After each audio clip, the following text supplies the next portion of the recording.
Everything's finally coming together, bro. It's like the Avengers just assembled. I finally got all the equipment set up, and it's finally time for me to start the podcast, bro. It's been an hour of me setting stuff up. In future episodes, I want to have other guests and other people join me, but today we just got the short king Kai here. How are y'all doing? And today I really wanted to connect to all those Gen Z people who feel like they're alone or don't have anybody to talk to, anything like that. I want to address loneliness versus alone today. This podcast is directed towards generational Z people. To be honest, that's hard to describe. For me personally, I know that I want somebody who knows what I'm talking about and I can relate to. Whether that's in like a show, a YouTube video, or in life in general, people around our age, our peers, if we can get support from them or learn from them, I feel like that's really beneficial. I'm not saying that other people can't listen to this or are not useful input, but I wanted to give a space for people who are young adults and teenagers. I want to give more perspective of the world to you through my lens of just a young 18-year-old dude who's talking to two cameras right now by himself. I wanted to give you guys more perspective on the world. I want to share my personal stories. I want to hear your stories down in the comments. I want to hear everything, and I want us to become a community and a family. That is mainly the point of the podcast. I have lots of things I'm going to be talking about in the future with future co-hosts, future special guests, all that fun stuff. But for now, we're going to stick to today's theme about loneliness versus alone. Let's look up the definition of alone first. A lot of people like to say that they're alone in life. But what does that actually mean? All right, let's load. Having no one else present. So we could consider myself alone right now, right? There's no one present. The lights turned off behind me. I'm alone and I'm in a confined space. No one's here. Now, if we look up lonely, sad because one has no friends or company. So let me break that down for you guys. If you're sitting in your room and you have friends that you just aren't talking to at the moment, and you're just vibing on your own, but you're feeling really alone, that's a totally okay feeling. You're not present with anybody else. You're genuinely alone, and alone time is very beneficial, I believe. Whenever I do my Sunday resets, I usually like to meal prep, I like to clean, and I like to be alone during all that time. I don't want anybody else to be there when I'm setting up my weeks for myself, and I think it's very beneficial to seek out some alone time for ourselves. God, I'm thirsty! Loneliness, however, is more of a feeling of not having friends. You could be around 100 people. You could be in a party, but you could still feel lonely, right? If no one's talking to you, if you're kind of standing in the corner, like sipping on some water. This is from personal experience, by the way. If you're sitting in the corner sipping on water, you may feel a little lonely, but I want to say that that's okay too. But let me rephrase that, okay? Because it's still good to at least have somebody in your life. Some times where I felt lonely whenever I was starting my old YouTube channel. I started my old YouTube channel back in 2016, I believe. So it's been 7 years since I started my channel. I was 11 years old. 11 years is crazy is a crazy age to start a YouTube channel.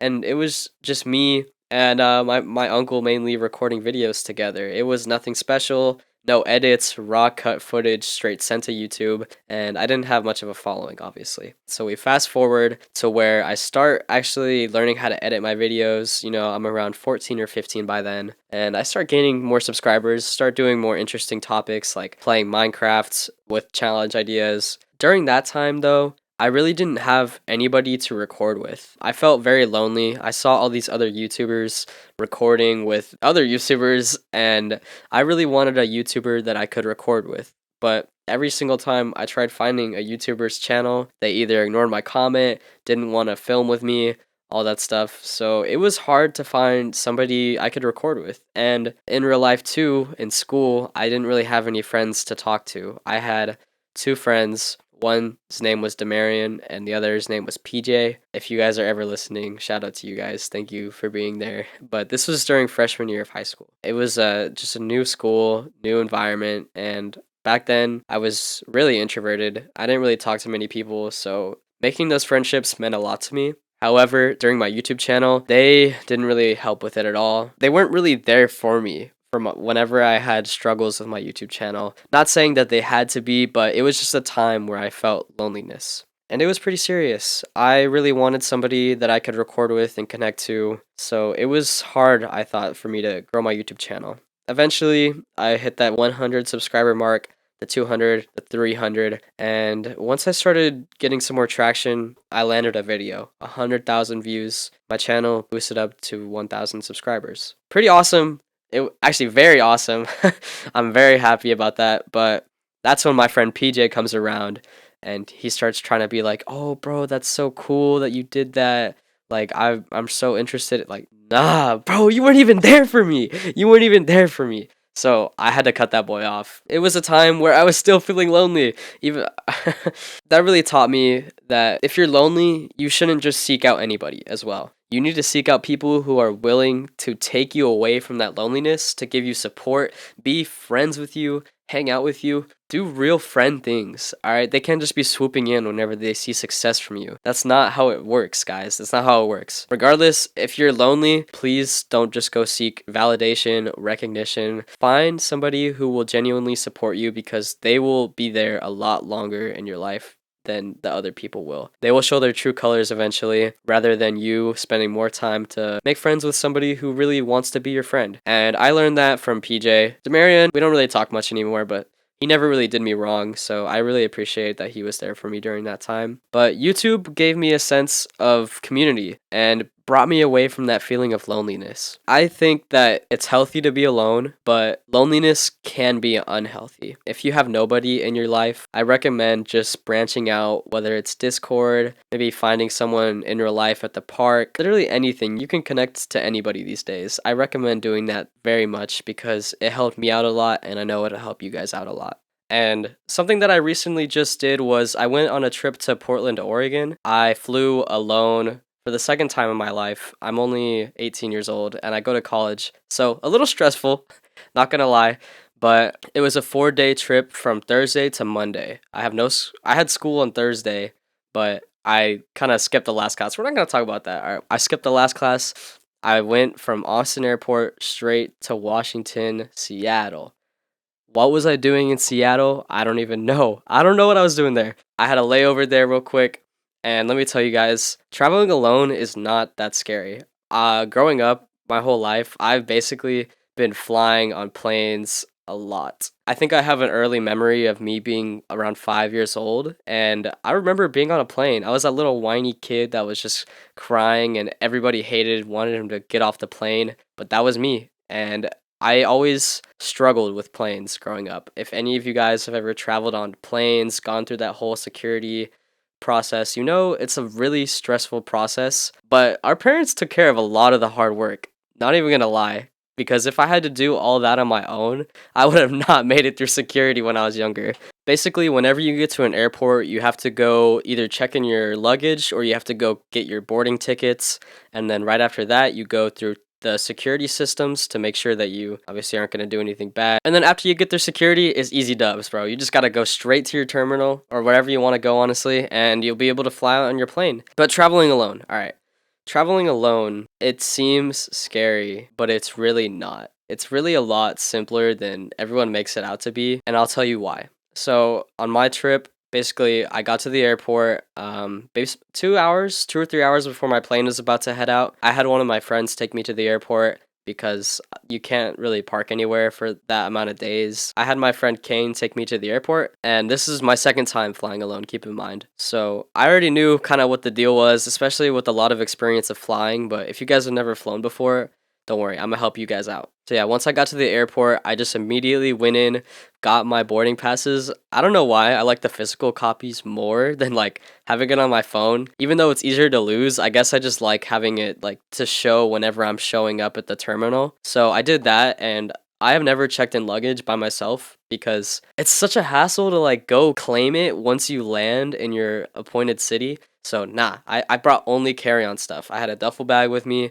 and my video camera and all that stuff because I'm gonna edit a vlog soon coming out on my other channel. Go check it out, guys, by the way. Little sellout here. Go check out my other channel. If you guys are coming from that channel, thank you so much for watching this. Back to the traveling. Didn't check in any luggage, so I just went straight to security, and it was not that packed. I got through pretty quickly. I was so dumb though, and as my luggage was going through security, they stopped it. Pushed it to the other side. I'm like, whoa, whoa, whoa. I don't got anything on me, bro. I don't got anything. I was like, and then he asked me, what do you have on you? I said, I had batteries. And he opens up my bag. I have my water bottle. It's filled up.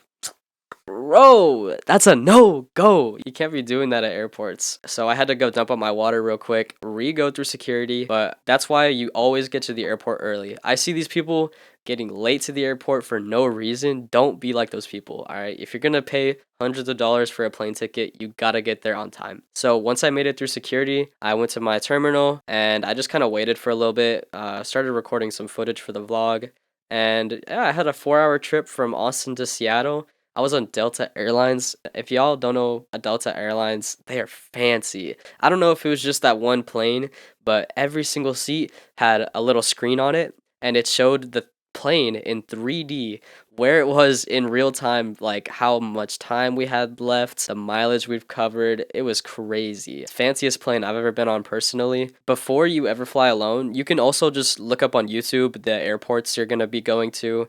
It helps out a lot because some of them are so confusing. Especially if anyone's ever been to the Dallas airport. I had to take like a tram to get to my other terminal.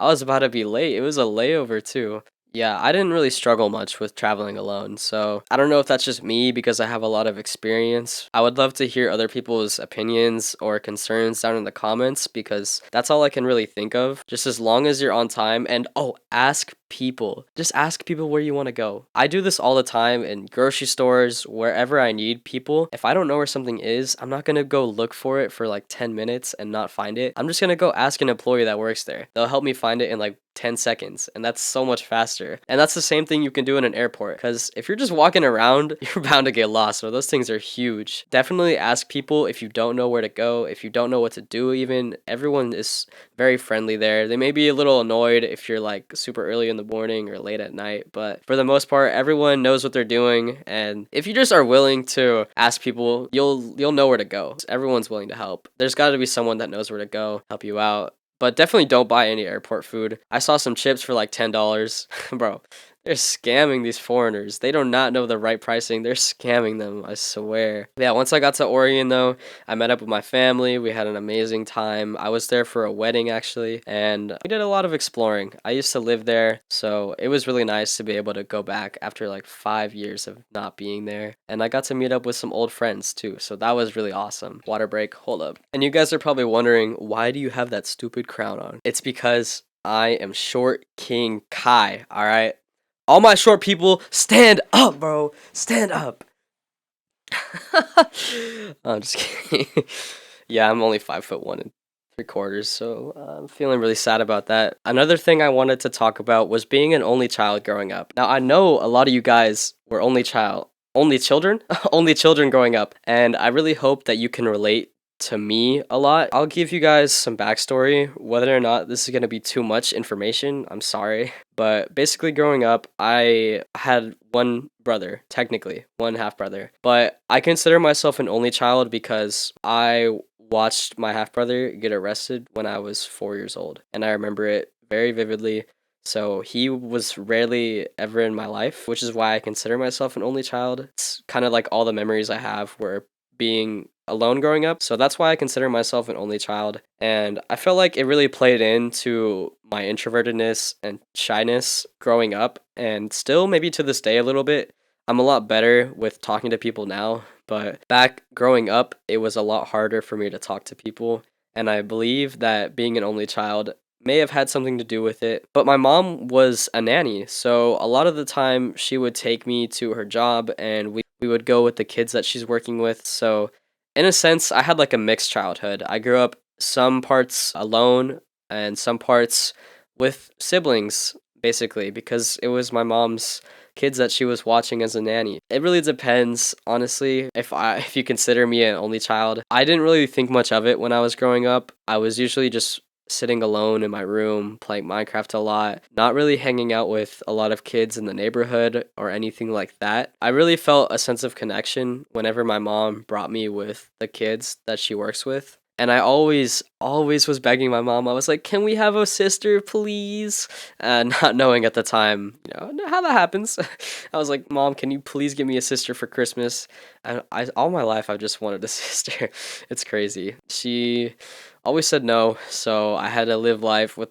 I didn't even have any pets growing up. Like, who does that to their kid, bro? No pets, no siblings. That's a rough life. But there was a family specifically that I grew up with, and if they're watching this, shout out to them too. They helped me through so much. But basically, my mom and we moved out away from my dad. That can go into another episode, but we moved out, I want to say, when I was 8 years old. And we moved in with this family that she had been watching for over a year. She'd been babysitting for over a year. They had 4 kids. 2 of them were around my age, and 2 of them were toddlers at the time. It was this mom and dad. They were all a really nice family. They were so kind to bring us into their house and let us stay with them while stuff was going down at our other house. Being able to stay with them really made me feel like I wasn't an only child anymore. Really dragged that feeling of loneliness away. And I don't know if that's the case for any of you guys, but if you are only children, I really found it helpful whenever I had people to talk to, and I invited friends over and did all these things, because after being with that family, it made me realize that I wanted to have a family, have brothers, have these siblings, or at least invite my friends over more often. I really had that sense, that urgency to do that after that. If you guys are struggling with being only children, I would recommend inviting your friends over more, because it is hard to be an only child, and it is easy too, in a sense. There are aspects from both worlds that can be hard or it can be easy depending on who you talk to. But I genuinely think that made me more of an introvert slash only child. I think another factor that played into my introvertedness was being on the internet at such a young age. I know that this is a problem that not a lot of adults have had before, so I'm happy to be talking about this right now, because this is really what the podcast is for. I want to bring a community together that doesn't have as much life experience, and we're going through a completely different time, a continuously changing world. I just want to bring everybody together through that time. And being on the internet at a young age didn't exist for our parents. They couldn't even get on the internet if they wanted to. They had to go play outside. And come on, who does that these days? Like, look at me right now. I'm in a studio. I don't play outside.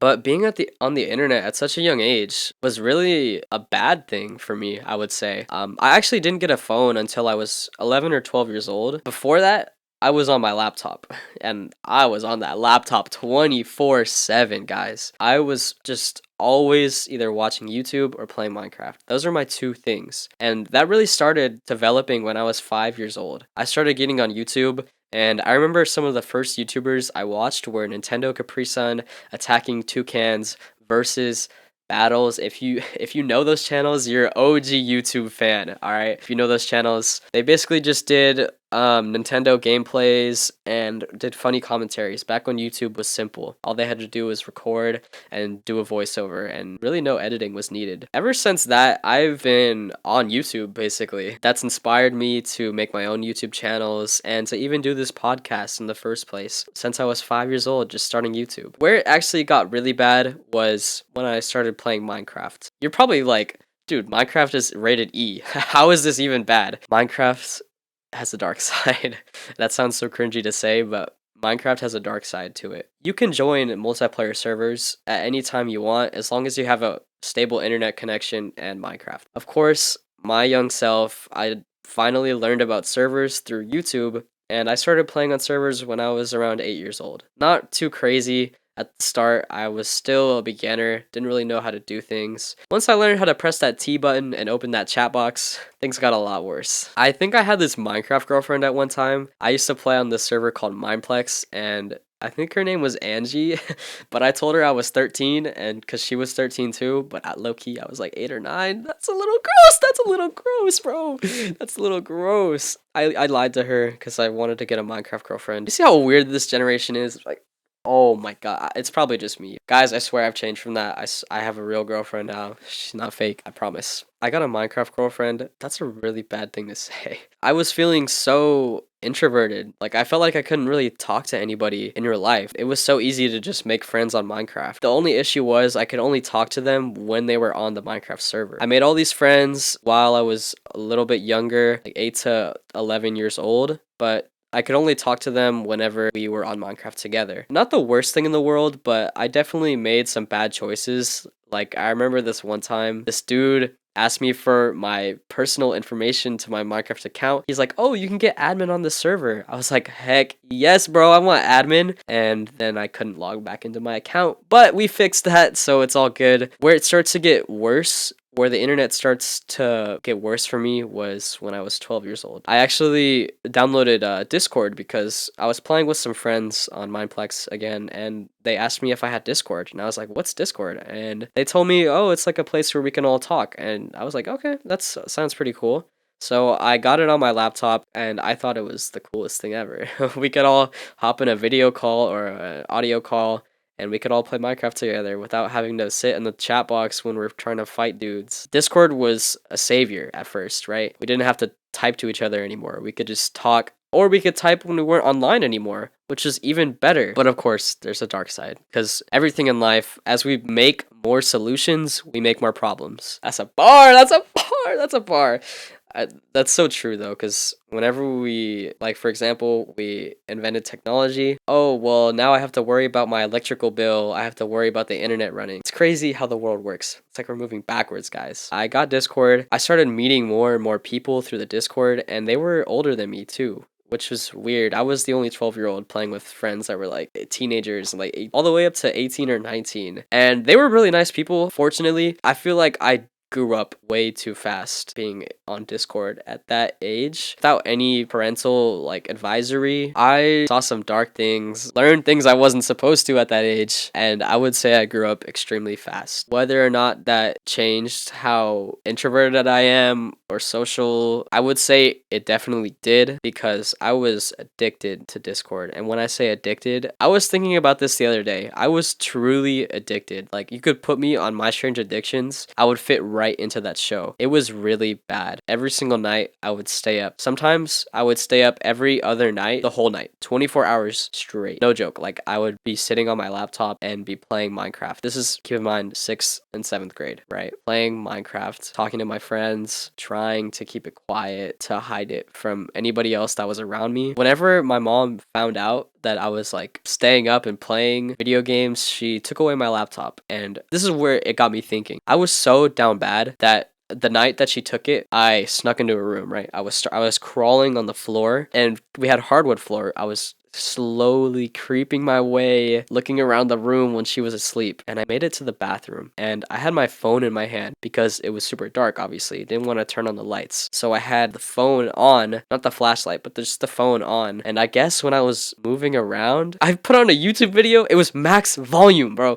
Max volume. It started playing. My mom wakes up. I'm deer in headlights. It's over. I think I'm about to get absolutely spanked, but she didn't see me because I was like already in the bathroom and a little bit out of the way, but she kind of just went back to sleep. I was a little surprised at that. That's when I realized I'm addicted to this game. I'm addicted. I would go to school and I would hallucinate. I would hallucinate sky blocks. I would be holding a sword, building blocks in class. How is that possible? That's unhealthy. That's so bad. That's like worse than taking mushrooms, bro. I was hallucinating Minecraft in real life. Being on the internet at that young age was not a good thing for me. Considering that I didn't have many friends in real life, it was like this pit I was continuously digging for myself, right? It felt like I couldn't escape. I was just stuck in this loop of playing Minecraft all the time, talking to these friends that I couldn't even see in real life. They were just friends on the internet, not even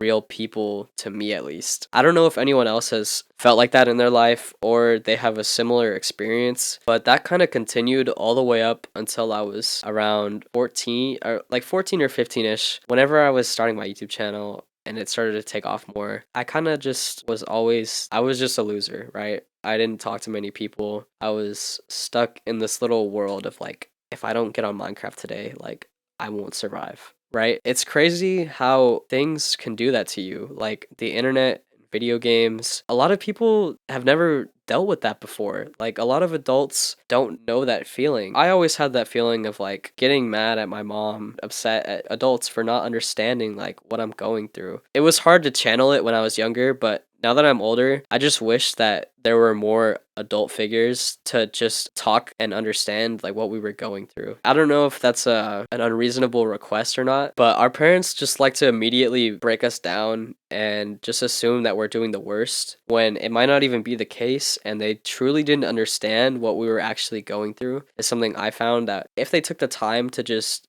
understand, oh, why are you playing this game, like why are you staying up, so maybe we would turn out a little bit better. To anybody who's maybe going through this now, it's better to stop. I will tell you that it does get better. It is possible to change. It's not always going to be like that forever. And if you're feeling like you're addicted to being online, video games, not having internet, or anything like that, and you want to seriously change that for yourself for the better, I promise you it will get better. It is so much better to not be just sitting at your computer for 8 hours every single day, addicted to a video game. Unless you're making money online, doing your thing, okay, cool. But if you're doing it just because you can't escape, there's help. All right, you can always go get therapy. If you have a trusted adult, you can always talk to them. You can talk to me. All right, I've been through that situation. I've been through a lot. I'm only 18. It may not seem like I know a lot, but I got the crown on my head. I'm feeling really wise today, guys. So if you have questions or concerns, I have a Discord server you can always join.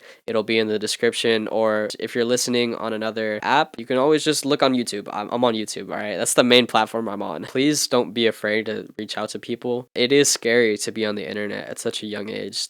People will manipulate you. They'll take advantage of you. Will do anything that they want to because you just don't know the environment yet if you're on the internet that young. It's really scary, but I'm glad I was able to take a turn for the better and make it out of those dark times. Another thing that kind of ties into it is e-dating. Guys, I hate to say it, but I got some experience in this too. I already talked about how whenever I played Minecraft, I was dating that girl named Angie. Let's get into it. So as I already said, I was feeling extremely lonely, and that was the time where I started to develop more, learn more things. I was curious. I was very curious. Whenever I was making those YouTube videos, doing my thing, I came across this girl, and obviously not going to say her name. We started to talk a lot more. We were talking, flirting, if you want to call it that. We started playing games together, and it was really cool. But it eventually took that turn. You know when it takes that turn, like we're kind of in for it now. So we started talking more seriously, I want to say. I felt like I was kind of falling for this girl. And if anybody knows me in real life, no, you don't.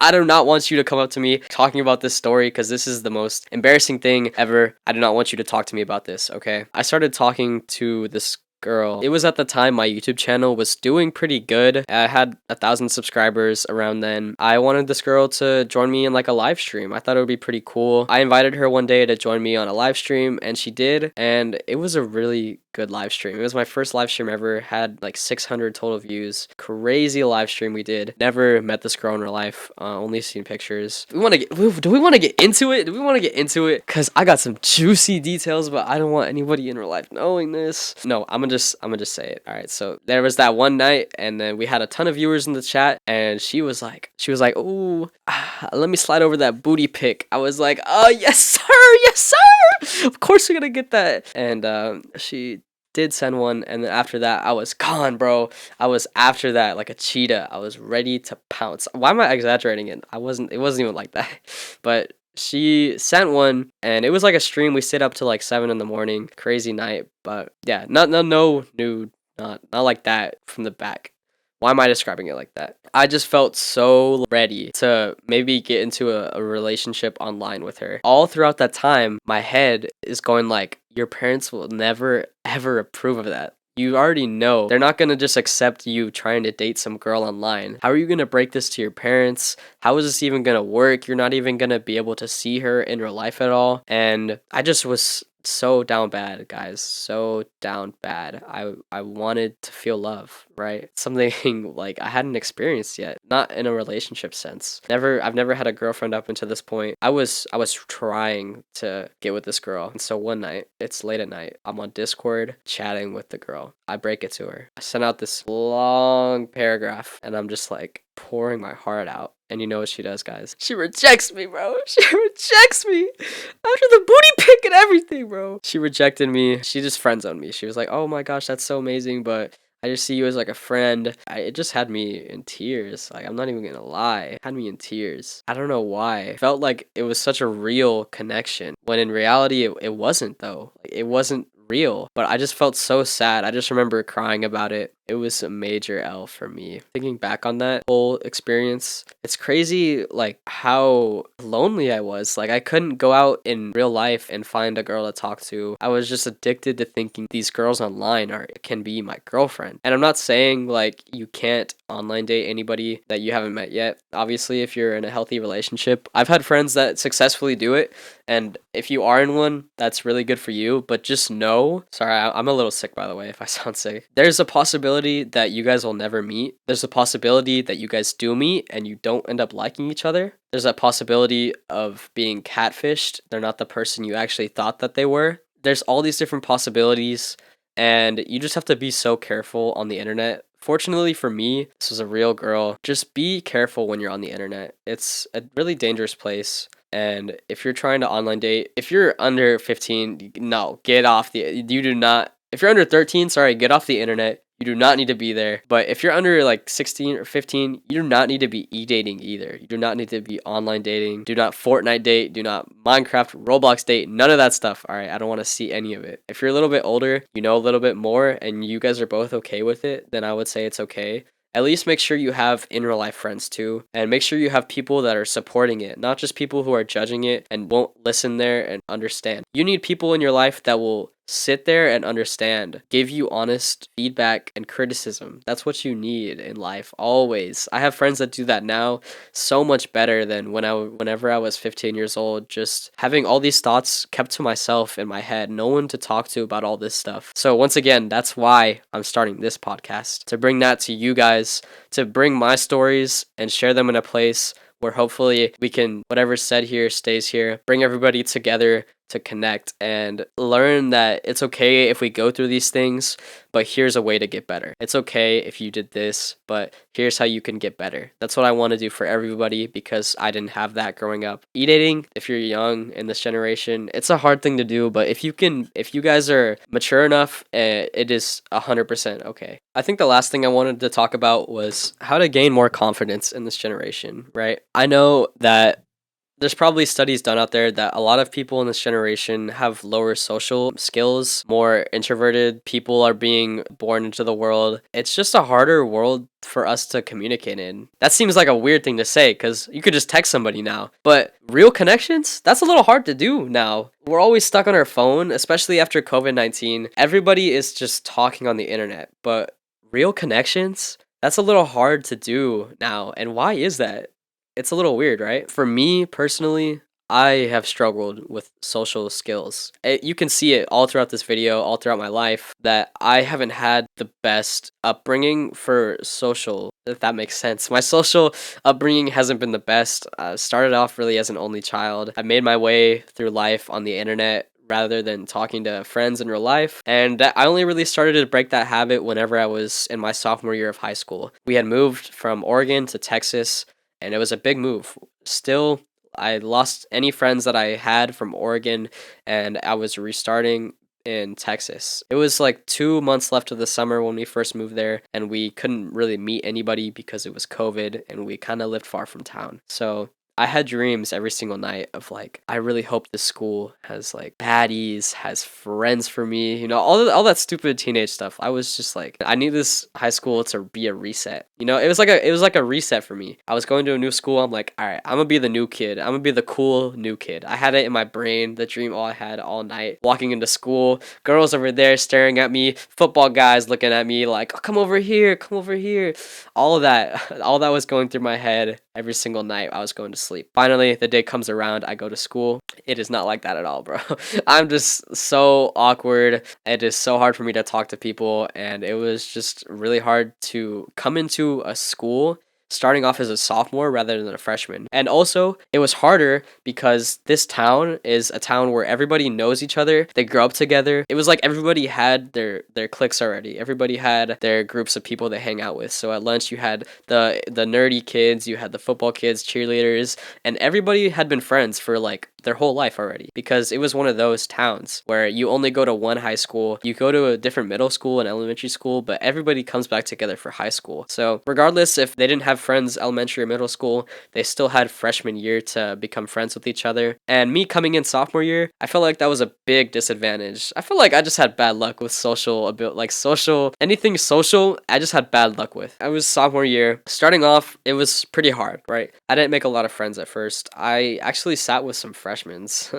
Believe it or not, if that's embarrassing or not. I sat with freshmen at lunch. They were honestly not the best friends. I don't talk to them anymore. After a few days, something crazy happened. Something crazy happened. 3 girls walked up to me at lunch, asked for my Snapchat. I didn't even do nothing, bro. They just walked up and asked. Honestly, I started making a lot of friends sophomore year, right? I was still socially awkward, right? Don't get me wrong, still am. I started talking to a lot more people. I was in my tennis team. I was talking to people in class, got those girl Snapchats. Like, I was feeling a lot better. And this is a point in my life where it started to take a turn, right? Like, I started actually connecting and talking to people in real life. It was kind of weird. Like, I hadn't really done that much before in life, but it was nice to be able to have friends in real life that I can message after school and I could just like talk to at school. It was such a great feeling to have. Building confidence to talk to strangers, still the hardest thing. Sophomore year, I did make a lot of friends. I did make friends, and I was only close to a few of them. It was better than not having any friends to talk to. A lot of my friends I think thought that I was really rude and annoying because I have that dark sense of humor and I have that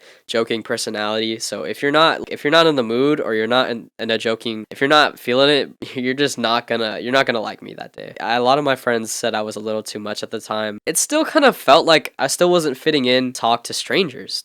This is like my main goal. Like, it's a good thing to be able to talk to random people, get to know them, get to be friends with them, and just have the confidence and ability to do that. Growing up throughout my whole life and even sophomore year, still kind of struggled with that a little bit. Junior year was very similar to sophomore year, I would say, but I just made a lot more friends and I got closer with a lot of people. I feel like I was being a lot more funnier. Does that even make sense? I was being more funny. I felt a lot better about myself. My personal look, I was hanging out with people. Ooh, a big one. I didn't really hang out with anybody my whole life. I wasn't just like, hey, let's go to the mall and do this. Never in my life, really. Until sophomore year, did that like once or twice. Junior year, I was hanging out with my friends a lot. It was a great thing for me. I was feeling less social anxiety, I guess is the word. And talking to strangers got a little easier, but it was still obviously kind of hard, right? Where it changes is my friend that I met junior year, at the end of junior year, Josh. Shout out to you, Josh. Shout out to you. You changed the game for me, bro. Basically, one day I had bought this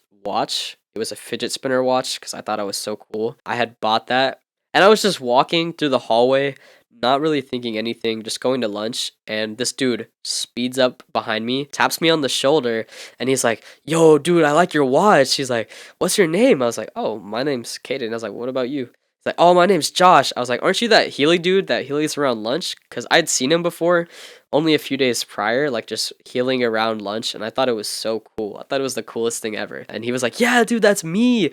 And he asked me something crazy. He was like, dude, you want to dress up tomorrow? I was like, what?